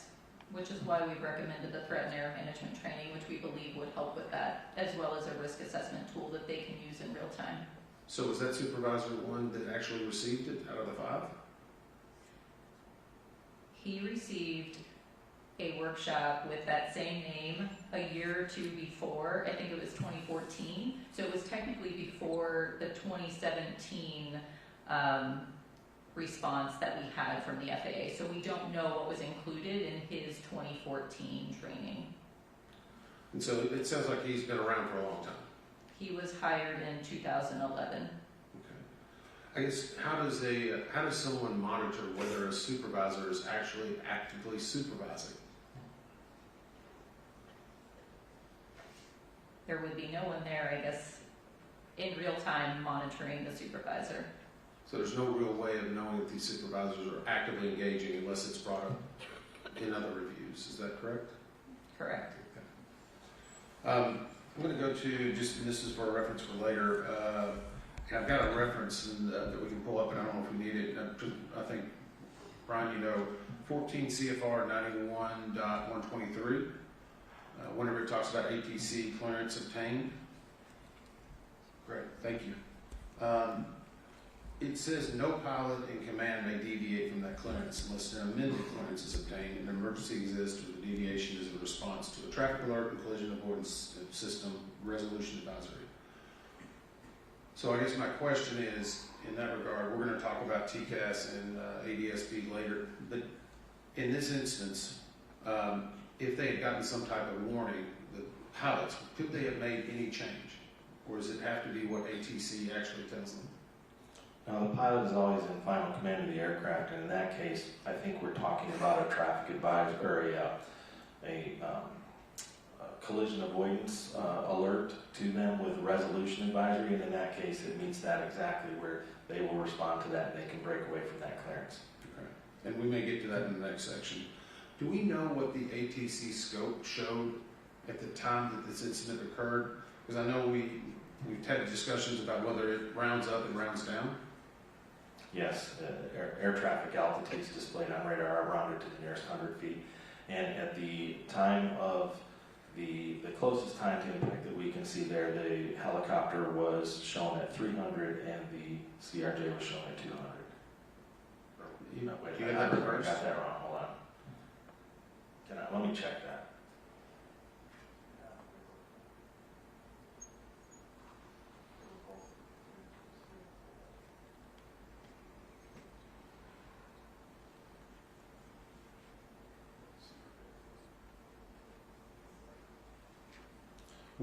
We can look and check on that, but essentially we believe the CRJ showed it above the helicopter, but the helicopter climbed right just before impact. It showed a climb from 200 to 300. I do know that. Okay, so we can go on the next round. You can maybe answer that for me if that's okay. Yes. Okay, great. I want to, I've been asked a lot about staffing. Obviously, we felt that you determined the tower was adequately staffed, though certainly the workload was significant given positions were combined. But I do want to I asked the staff to check based on September 29th, 2025 versus, today. I think we looked at January 5th, 2026, and what those numbers were. And I'm just going to go for, certainly there are more authorized positions, but I think I'm going to focus on who is operational, meaning numbers of people available to work that are working in the tower, not what's authorized, but that are working on the tower. And so,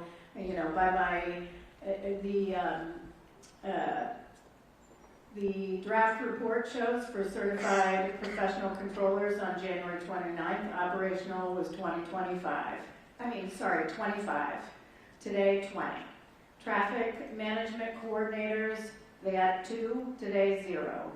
Operational. Operations supervisors, 4 on that date today, or as of January 5th, 3 operational. Operations managers, 1 on January 29, 2025, just a few weeks ago, 2. Support manager, 1 at that time, now 2. Air traffic manager, still at 1 temporary, was what existed on January 29, 2025. Today, still 1 temporary. Staff support specialists, although authorized to have 3, there are 0. So by my calculations, you actually have a lower number of personnel today that are operational in the tower than existed on January 29th. It's not a question, it's just we provide that in the report, and so we're not going to talk about it, but I want to make sure that folks are aware of that. Certainly there are several trainees in the process, but we are at a lower number than we are today that are operational. With respect to the facility level, I do want to get into that. Talk about a little bit on, it was a level 10 facility, now it's a level 9. Why was it changed? It was due to a change in the way they computed traffic counts. So they had traffic counts for Potomac Tracon, they had traffic counts for the tower, which included helicopters, and at some point they said, you know what, we're going to give all those counts to Potomac Tracon, we're going to take it away from DC Tower. Once they took those counts away, the level decreased to a 9. That is correct, and Potomac's increased to a 12. And Potomac's increased to a 12. Here's my question. Is there a difference between the traffic that Potomac Tracon handles and the amount of traffic DCA Tower handles, or is it the same traffic? They're still operating the same traffic in the same manner they were prior to the change. Exactly. So this change was made, they downgrade the facility. Obviously, you're talking about things like cost of living and other things like that. But from a safety standpoint, how does that decreasing a facility, a tower level, decrease safety? How does it impact safety? As we mentioned in the report, the biggest thing that happens there is they cannot attract the experience or get the talent into the facility that is needed to run a very complex air traffic control operation. This is the most complex airspace, one of the most, in the entire United States. And I'm not minimizing the experience of tower personnel at DCA Tower, but if you're going to attract personnel and have the most highly experienced personnel, you want a higher level facility. Why? Because they're paid by facility level. So the higher facility number, the more pay you get. In this case, everyone in the tower knows this tower is essentially treated as a training facility. You come in, you do a little bit of time, then you go out after you get your time because you want to go get paid at a level 10, 11, 12 facility. So it is a pass-through. They can't attract people here, which is a problem, and which is why we're making some recommendations on that. Member Grant. Thank you, Chair. Mr. Soper, is there a minimum distance between converging aircraft where a controller can approve a request for pilot-applied visual separation, or do controllers have the latitude to approve requests for the pilot-applied visual separation whenever they deem appropriate? So when a controller is going to approve the application of visual separation, they must have approved required standard separation prior to that. So in the case of DCA, they're a Class Bravo airspace between a helicopter and a VFR helicopter and an IFR fixed wing. They would be required to have 1.5 miles of separation or 500 feet vertical separation, and before up until the point they approve visual separation. Okay. And so after the pilot-applied visual separation is approved in Class B airspace, you said it's the minimum steps 1.5 miles and 500 feet, correct?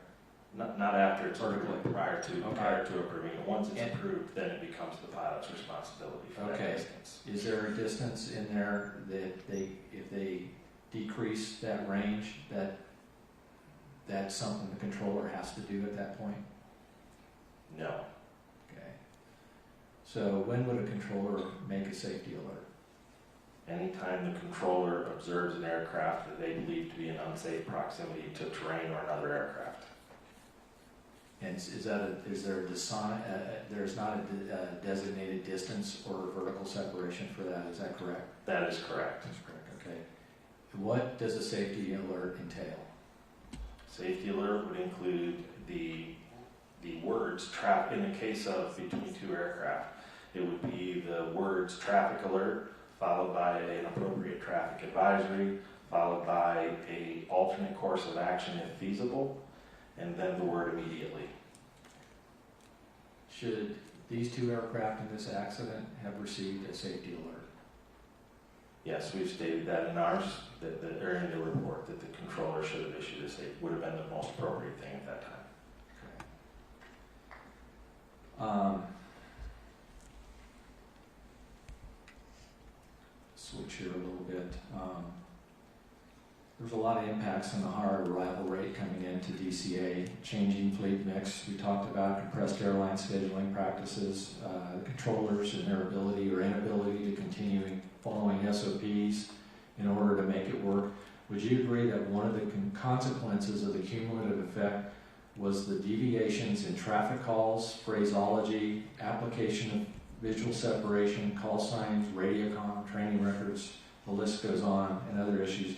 that had become standard and were identified in multiple external compliance verifications of DCA air traffic control tower? I think I understand your question, and I would say that we've outlined in the report, and staff believes that the continually increased workload for many reasons, whether you're talking about from the traffic to the combining of the positions inappropriately to whatever at the time, we believe that led to the ability for a lot of deficiencies to occur, or operating, as we heard during the investigative hearing, the operations manager said specifically we're operating on that borderline of safety regularly. So we made recommendations, obviously focused in that area. Okay, so do you think the controllers at DCA have fallen into a state of relying on pilot-applied visual separation as a crutch, despite its many well-known and well-documented shortcomings? Staff does believe that there was an over-reliance on the use of visual separation as a means of providing separation for aircraft and moving aircraft through the airspace so regularly. Okay, thank you. And finally, the last communication between the controller and PAT 25, was that an appropriate safety alert? It was not a safety alert by definition, but it was an attempt at the time to deconflict. Thank you. Thank you. Member Edmond. You have an answer for me, Ron? Or do you haven't maybe had a chance? Sorry. I do have an answer for you. According to the STARS maintenance replay, the PSA flight 5342 was at 400 and PAT 25 was at 200. The moment targets merged, we had 400 and 300. And so the controller, if they were looking at their scope, would have seen that, at least indicated on the scope, that it was 100 feet or approximately 100 feet, depending on the averaging of the recommended route maximum altitude? Well, it had actually been at 200 feet for a brief time there, where he was at 200 right up until he was at 300, then 200 for a little bit, and then came up to 3 right when targets merged. Okay.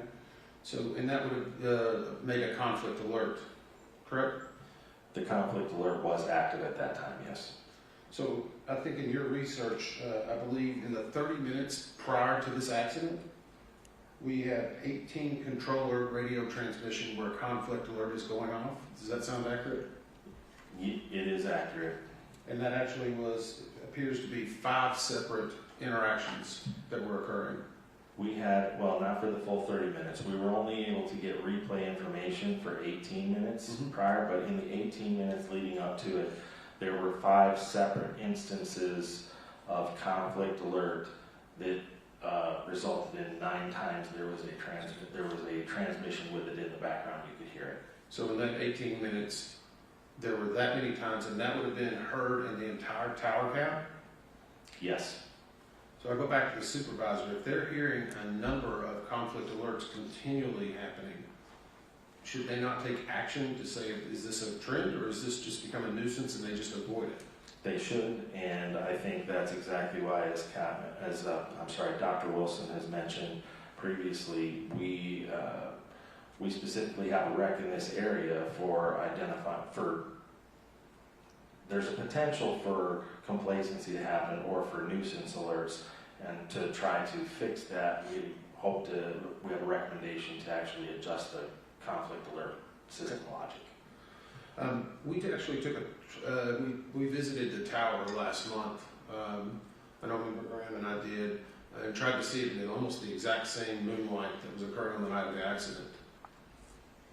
Can I take you back to that? And yes. The question I have, and it was on the simulation that was being done, and the pictures indicated these monitors that were hanging from the ceiling. And if you look very closely, as you look at the converging paths, it's almost that the monitors are blocking the ability to see, depending on how high or short or tall you are. Is that a problem in just a tower configuration issue? We looked at that, and actually I'm going to let Dr. Wilson speak to that because she has some information in that area. I think it's just important to note that those monitors are movable. so they can be adjusted. And also when we talked to the controllers who were on duty, everyone said that they had no issue identifying both aircraft, that there were no limitations in them being able to see. So they didn't feel that the monitors were in a position that blocked their view from monitoring both aircraft. Okay. And during that tour, Brian, did we talked about whether the morale and the staffing had increased, or at least the perception of the training for that tower, correct? Yes. During that discussion, did we hear anything about any other towers that might be having the same issues that DCA was having at the time of the crash? I don't recall specific ones, but I do remember maybe one or two people from the FAA just kind of socializing that there's several, there's facilities across the NASA experiencing staffing problems and training deficiencies and the ability to staff appropriately. Yeah, I think that's my concern, as we were talking about. They may be getting the time and attention and the training, but is there other places in the United States? Are we going to sit here 5 years from now and say the data was there 5 years ago? Because we know now the data, the people were raising the concerns. People were saying this was dangerous 5, 10 years ago, and nobody was really listening. My concern is this somewhere else in the country, and do we know that they're getting the proper resources? Our hope, staff's hope, is the recommendations that we have in these specific areas will not just be focused on DCA, and the air traffic organization will organically look at that and say we need to look everywhere because it does apply. How's their track record been in the past? Come on, Brian, this is your chance. Not great. Thank you. All right, thank you very much. I actually want to ask along the lines of where Member Inman was, because I do have this question about the operations supervisor. It was on speaker, all the conversations. All the communications going back and forth. He took a call to then reduce essentially miles and trail and improve that reduction by Potomac Tracon.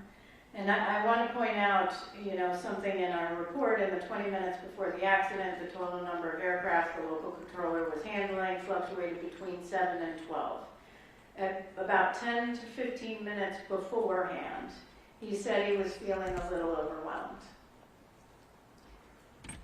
The operations supervisor said it was totally fine, no problem. I was a little bit surprised by that. Even if you have procedures in place on decombining, how do you even capture to one person, he's fine, to that local controller who's busy, and maybe doesn't have 2 seconds to say, hey, let's deconflict, while the operations supervisor is listening to all of this. Everybody in the tower is hearing it. How is that not complacency? We talk about reduced alertness and vigilance, but I raised this earlier about, is it complacency? You just mentioned complacency, actually, Mr. Sober, in your answer to Member Emmett. I do agree. I do believe, and I think that staff believes there was complacency occurring in that tower on some level. But again, not to keep going back to them, but that's actually the primary reason for our focused recommendation in the area of giving them the tools that they should need, the requirement to log when they combine positions. So there's some sort of accountability and tools available to the supervisor to be able to make better decisions and understand what their true responsibilities are while they're there, instead of just kind of, here you go, you got it. He had received very little supervisory training, from what was documented from the FAA, to prepare him for that job. And so we made recommendations there. We hope we'll improve that. Well, I think when we get to those findings and recommendations, I may have some more questions on that. You talked about, Member Graham had asked about what are essentially merging target procedures, where you do issue a safety alert. At what point, and Member Graham had asked about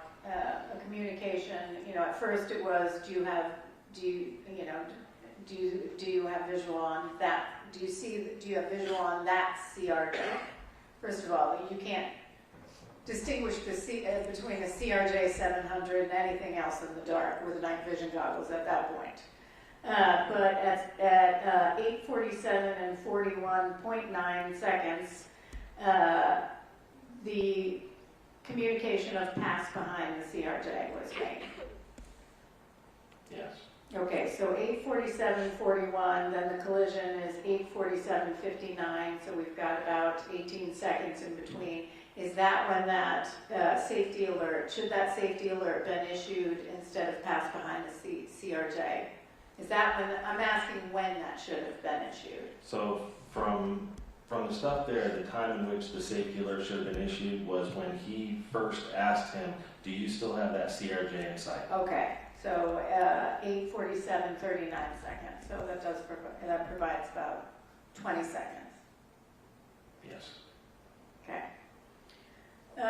My last question is, given that apparently no one we interviewed was aware of routine close encounters of helicopters other than people in the tower, was any organization in your opinion, effectively monitoring the potential for the risk of a mid-air collision between military helicopters and civilian aircraft in that area? I believe that's going to be discussed with some depth in the third panel In today. the third panel. Yes. We'll go with that back in the third panel, and Dr. Price, thank you for that. Okay, do you have any additional questions? You have one more. Member Graham. Let's talk about the supervisor at the time. This was brought up about the situational awareness. What did they say in the interview when asked about how many helicopters they thought were on frequency at the time? I'm sorry. Yeah, the supervisor only recalled one helicopter. But yeah, leading up to it, there were 5. It varied between, yeah, That's 3 and 5. considerably different. Yeah, loss of situational awareness, I'd say. Thank you, that's all I have. Member Inman? I've got just a little bit of follow-up, and I want to go back to the helicopter route structure itself. And this was a little bit baffling to me that we got so many different answers from the FAA. Is there a maximum altitude for a helicopter route? Yes, they do have maximum altitudes published on the chart, as we found, Then why did their testimony say it was only recommended? because they had conflicting information on the helicopter route chart, as we outlined in the report, and produced recommendations to hopefully correct that in one place it said altitudes are recommended, and then in another place it said altitudes are maximum. Where I'm from, that's called talking out of both sides of your mouth. Right. And I mean, just to add on to that, the letters of agreement with all of the helicopter operators are clear that the altitude maximum is what they are being cleared at. They are to maintain that altitude through the airspace. That's their class Bravo clearance, actually. Okay. And the same thing in this route structure. I continue to be amazed as we learn more about it. How can the Coast Guard tell me the exact depth of every piece of terrain that's on the Potomac, and yet someone tells us that this route is drawn with a Sharpie on one side and a riverbank on the other? Again, we do have recommendations to that effect too, because of the vagueness of that routing, or to at least explain better so operators understand fully what their responsibilities and restrictions are. And I guess I'll go to Bryce if you don't mind, just because of being a pilot, not going to let you off that easy. Is it not concerning that, I mean, you have 16,000 hours, I think? About 8,000. Sorry, double. It's a long time ago. 8,000 hours. Is everything usually very precision in regard to not only landing, approach plates, everything is lined out with GPS, exactly where you have to be when you're on the bug, IFR? Is that not just a science that's defined? Yeah, in the instrument flying world, it is very regulated, and yes, and it was disturbing to see that these helicopter routes had no lateral boundaries, and the confusion on the charts with regard to altitudes. So it was set up for failure just by the administration of what they were telling the aviators. It was most certainly not clear, and there was a misunderstanding about what those routes also provided, which we'll, I think, discuss in more detail in another panel. Thank you. Just a few for me. Dr. Kyle, why is it important? You know, obviously, we were not concerned about anybody having been impaired by alcohol. We didn't think that was the case here. But, you know, time and time again, they're not doing testing. It wasn't just the UPS crash in Kentucky, but it was Austin, Texas, any number of investigations that we've conducted where time and again they're not doing testing. Why is it important to do testing? Well, doing testing provides us with investigative information, obviously, but beyond any single investigation, a primary intent of drug and alcohol testing is to identify and deter use of certain prohibited substances, as well as abuse of alcohol, with the recognition that that can impair performance of safety and security sensitive duties. So anytime you have a systemic barrier to this getting done on a regular basis, routine basis as required, that's a safety issue. It's a significant safety issue, and it's one that could be left unchecked if they are not doing the required testing.